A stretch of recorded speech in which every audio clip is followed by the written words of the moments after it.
बहन इकबाल बेगम बर्मिंघम से blood pressure की काफ़ी तकलीफ़ है। तो ब्लड प्रेशर के लिए सबसे बेहतरीन चीज़ जो है दारचीनी है।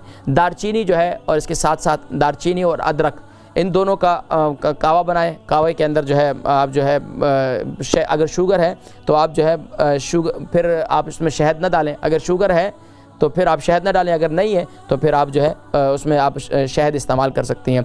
लेकिन दारचीनी का कावा जितना ज़्यादा इस्तेमाल करेंगे इंशाल्लाह ब्लड प्रेशर कंट्रोल होता चला जाएगा। इंशाल्लाह ये दारचीनी और अदरक का कावा बनाकर इस्तेमाल करें। और जो सूरह बनी इसराइल की आयत है शुगर वालों के लिए, वक़ुर रब्बी अदखिलनी मुदखल सदक़िन व अखरिजनी मुखरज सदक़िन वजअलनी मिन लदुनका सुल्तान नसीरा, ये आयत जो है ब्लड प्रेशर के लिए भी बड़ी मुफीद है। तो आप इस आयत मुबारक को वक़ुर रब्बी अदखिलनी मुदखल सदक़िन व अखरिजनी मुखरज सदक़िन वजअलनी मिन लदुनका सुल्तान नसीरा अव्वल आखिर दुरूद शरीफ के साथ हर फ़र्द नमाज के बाद इसे 3 मरतबा पढ़कर अपने ऊपर फूंक दें तो इंशाअल्लाह अज़ीज़ ब्लड प्रेशर का मर्ज़ काफ़ी हद तक इंशाअल्लाह कंट्रोल हो जाएगा।